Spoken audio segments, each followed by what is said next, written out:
Graduated, elevated, now it's my time to shine, yeah, let's go. Graduated, elevated, now it's my time to shine, yeah, let's go. Major moves, power moves. I'm going to touch on the Viva and then we'll move on to the next step, which will be discussing your teaching. So in regards to a Viva then, I mean, I've spoken to people and some people have inquired in regards to advice when it comes to articulating themselves in terms of their methodological choices, and also in regards to, do they need to quote any writers, authors in sciences? For example, we've got Mark Saunders. I mean, he's well known for research methods. How does one present, start to work on that presentation to ensure that they come across like they know what they're talking about? What advice do you have? Well, I think the way I approached my Viva was that it was not a test or an examination of whether I could quote all the brilliant scholars in research, whether I could quote Creswell or Saunders in business research. No, the Viva is there for you to showcase that you are the one who did this research. You know the contents of your thesis.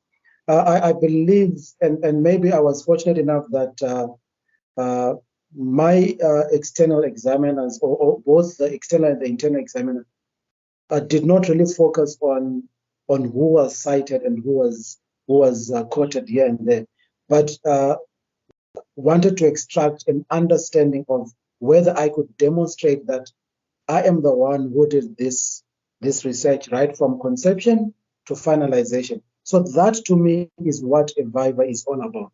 If there's an examination of how you have quoted and whom you have cited, that should then happen in the actual reading of the thesis. As for the Viva, just present your research and be able to articulate what you did in simple ways. I always say, I think, explain your research the same way you would explain it either to your 5-year-old or to your 80-year-old grandmother. If you cannot get to a point where you do that, then you really don't understand what you are researching on. You should be able to explain your study as easily, as clearly as that. So if you're the one who genuinely did that study, it will come out as you narrate it. It will come out as you share the story, because it's your story, it's your journey. So I think this is what the Viva is about. I'm one person who's not more concerned about who has been cited. Yes, academia pushes for that you need to cite.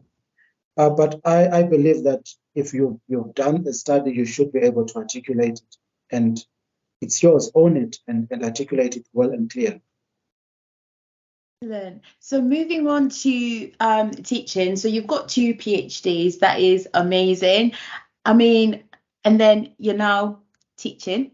So take us through that journey. I know there's people that have asked me to say, I don't know if I should stay in industry. Clearly you've stayed in academia, whether I should go into industry or stay in academia, because there aren't any jobs and I feel like I'm under pressure to perform, publish, teach, mentor. It's too much for me. There's a lot of red tape. I want to go, I want to leave. What advice do you have for somebody that's going through that? And some people are thinking, I want a postdoc, but the salary is not great. I've got a young family. Or others, they're thinking, I want to have a family, in terms of women, but that means I'm off for 9 months. And in research, a lot of things can change in 9 months or 12 months if I want to take 12 months, if I'm a young mom. So what advice do you have?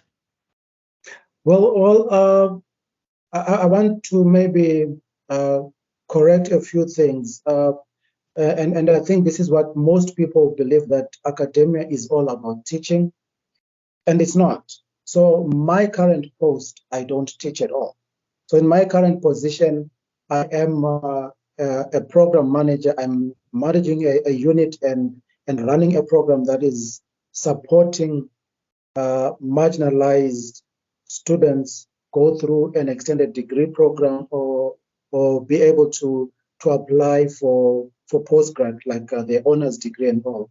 So it's not all about teaching. There are a lot of exit points within academia. So most of the teaching that I did was during my second PhD, when I was in the UK and I was a graduate teaching assistant. I don't want to lie, I did not enjoy marking. I enjoyed teaching. It's the marking that got to me. And I think most people in academia will tell you that if we were to teach without marking, that would be great. Which brings out another way of looking at how you assess students, more of formative assessment through a group presentation. And that was the approach that I took, where I think with the crew that I worked with, we're focusing more on giving students group assignments and group presentations. Then you mark those because it also exposes them to what happens out in the real world. So yeah, there are a lot of exit points within academia and even outside of academia. So people should look out for research positions. There are some institutions where you get in as a lecturer or as a senior lecturer or a professor, but with a research only lot. So it depends on where you're going. So people need to actively search out for this. If you enjoy teaching, then yes, you can go for a teaching post. But I think some universities also try to balance out the teaching and the research. I know in the UK, most people then carry out their research during the summer break. So you've got that three or so months break where there isn't teaching and students are off. This is where most people develop or sharpen their research skills. If you love teaching and you love to be in front of students, then go for it. If you don't, I think you can look for an administrative post within academia. You're still supporting the production of knowledge. You're still supporting students to go through their degrees and not necessarily standing in front of a lecture theatre. So there are different exit points. And yes, if the research that you've been doing or the area that you've been focusing on allows you to even get out of academia, well and good. I think you can go there, because we need to understand that a PhD is not only for teaching, but can be used for policy formulation as well. So there are a lot of areas where researchers are needed to help in formulating policies. Thank you very much. I guess the next question that I have is, what advice you have for somebody that's trying to go into research? Since you've got 2 PhDs, because I think that's relevant. Yeah. I think first and foremost is understand what you want to research on. There is a problem where people expect supervisors to guide their research a lot, but it's your study, it's your research, it's your PhD. So you should know what you want to research on, and research on what you love. Research on what you enjoy doing, because if you're not going to love it, if you're not going to enjoy it, those are going to be a very miserable years of your life. I think those 3 or 4 years will be quite miserable, because you're doing something that you don't enjoy, something that you don't love. So the starting point is on identifying the area or the topic that you're going to research on. It has to be something that maybe you're convicted towards, something that you like, something that you enjoy. It's also something that you think your contribution to knowledge can bring out some form of impact. Maybe this is the biased me, because I'm more towards output or outcome-based research. So I'm not for just number crunching and writing pieces of papers for publishing. At the end of the day, what is the impact that we can make with the research that we're doing? I think it's the social justice activist in me that pushes for that. How do we make life better for the next person through research. Excellent. It brings me on to the next question that I usually get, and it's in regards to writing a research proposal. So my advice usually is go on the website of the university. They've got guidelines. Start from there, and then we can take it from there. But I'm a bit tough. So what's your take on that? Because I get a lot of influx coming in to say, can you help me? I want to apply to the US, for example. I want to apply to the UK or China.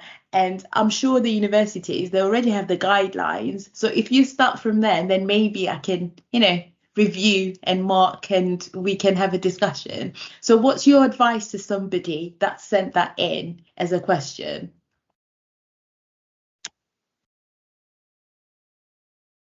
Well, I'm glad you say that, because it's not only about, we are not the only one who's taking that approach. This is exactly the same approach that I'll take, because we have a challenge of people, I'll use this word bluntly, we have a challenge of people who are lazy, yet they want to go and do a PhD. They don't want to put in the work in writing a proposal, so they would want someone who has walked the journey to do it all for them. So you send them something that has already been done, and they just copy and paste and kind of bit. And people don't want to go and look for information as to the institutions that they want to go. What is it that they are saying should be in their proposal? It's simple and straightforward.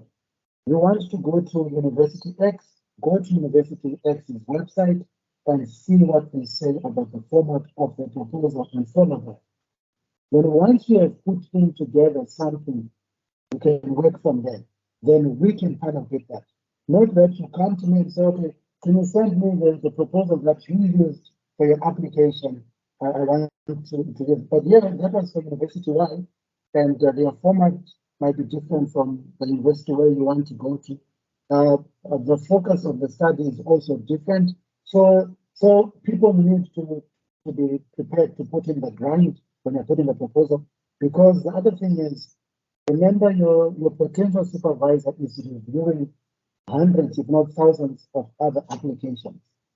So if something is not impressive, they're just going to throw it away. If something is not following the format, because at PhD level, you need to be able to show that you can follow instructions and not do the errors that are done by undergrad students. So if you don't follow instructions and don't put things in a format that is prescribed by university, to me, that's already an indication that you're not ready to go into the PhD journey.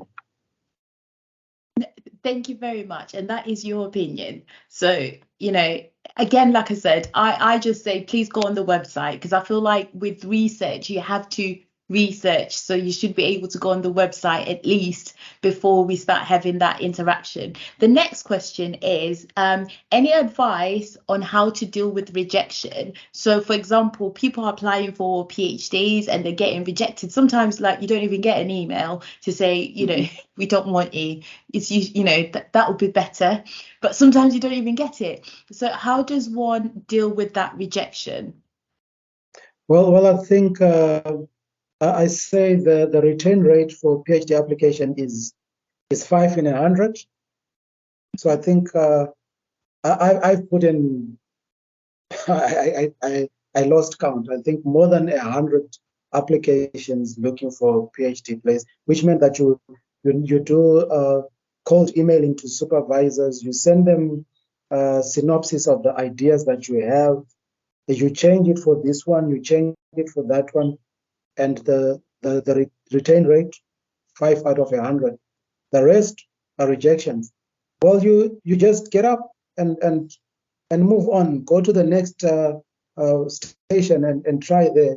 I think that also prepares you for rejection when you start publishing, because there it's also going to be high. So when you get rejected in applying for PhDs, the other thing is, it might not be that you're bad, it might not be that your proposal is bad, but just that your supervisors have reached their threshold in terms of the number of students they can supervise for that period. so they can't take on an extra load.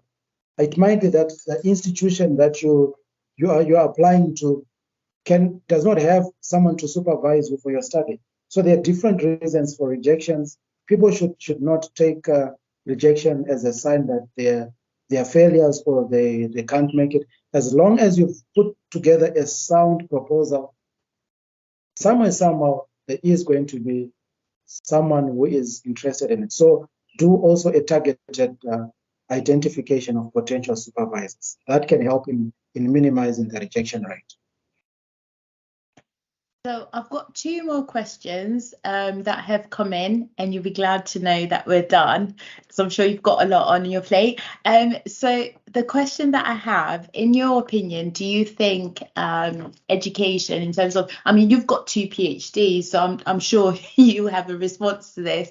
Do you think that education in terms of getting a master's or a PhD, it breaks the poverty cycle for certain families, or do you think actually that is a thing of the past? In current situ, it doesn't, because everyone's got a master's, everyone's got a PhD, so it's just worthless. What's your opinion? It's a yes and a no. Yes, Okay. because it has worked in a number of the scenarios. The no part is it's contextual. It depends on in the country where you're operating in. It depends in the country where you're going to be looking for employment from. So in some countries, you have people with postgraduate studies who are struggling to get employment. So if the economy is restricted, it might not work. But if you do your studies and look beyond your borders, then yes, it can help in breaking the cycle of poverty. So in progressive economies, where there are opportunities that exist, having education, having a postgraduate qualification can open up a lot of opportunities for you. That doesn't mean that we should belittle those who don't have degrees, because there are some economies also where the non-degree are doing very well because they have some skill that can be paid for. So what is important is being skilled. And at the end of the day, being skilled means that you are educated, whether formally or informally. But what is important is being skilled in a particular area. If you want to get to a place where you sell ideas and you sell your writing skills or your speaking skills, then maybe getting a postgrad qualification, maybe getting a master's or PhD would be good for you, because I think these are some of the qualifications that consultancies look for. But if you want to get to a point where it's the labor of your hand that breaks you out of poverty, then ensure that you are skilled. You have some skill where you get to apply your hands to it, and you'll be able to make it. So I've got a question based on what you've said there, which is borders. See, I get a lot of influx again in terms of, oh, I want to apply, people from the global south, I'll put it that way. I want to apply to go to the US because this university is number one. I want to go to Yale. I want to go to Harvard. But then I'm thinking to myself, okay, you are in Mauritius, for example. There are universities in Mauritius. And some of them, for example, they're linked with universities in the UK. Mm-hmm. Or you're in this country, India. There's certain good universities that I've seen online. So why not stay in your home country? What advice, what's your take on that? Because I think you're getting into debt going across, but you can get it while you're at home. Or maybe it's not worth anything if you get it from home. What's your take on that? Well, I think we also need to be realistic in that for some people, study abroad is an exit route out of their country, a country which might be impoverished.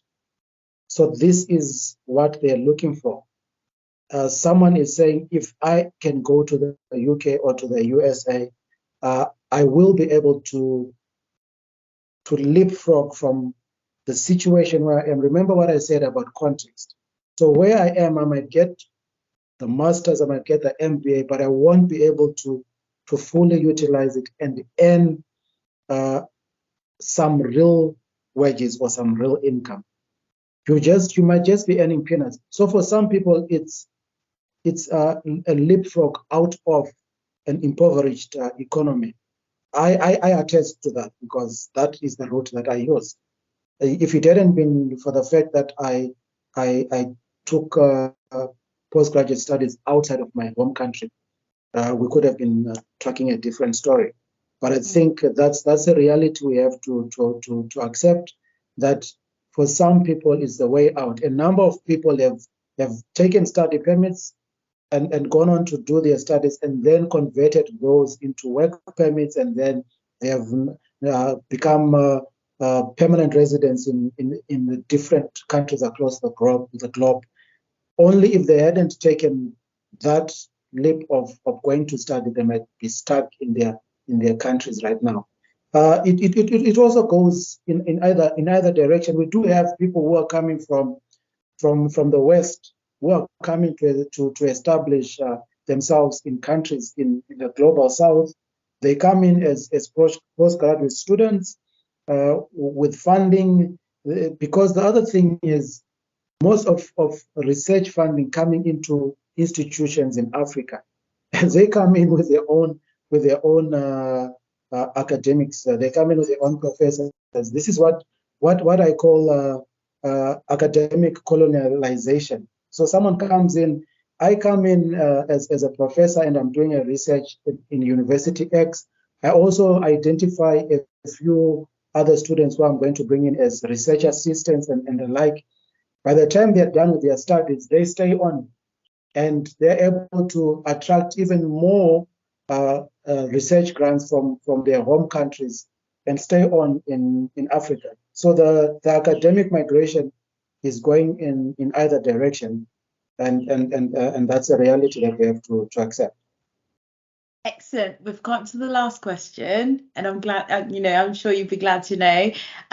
In your opinion, do you think PhD Hard Talk benefits, students and universities alike, or do you think actually, Noma, it's done, call it a day, it's not working? What's your take on that? No, I think it does benefit students, it does benefit universities. What is important is for us to be able to share experiences and knowledge. So I always say that knowledge is not only generated at universities, it's generated in different spheres and different platforms. So there might be one or two things that I might have said which someone will benefit from, which the previous interviewees say that someone can benefit from. So such platforms are needed because they help to provide informal education and a sharing of knowledge across the board. Thank you very much for your time. So if you would love to get in contact with Hilary, all the details are at the bottom. So remember, #project dissemination to the world, #sustainable knowledge to the world. Thank you so much, Hilary, for your time, your knowledge, your expertise, and your opinions. Thank you for hosting me, Noma. All the best. Thank you.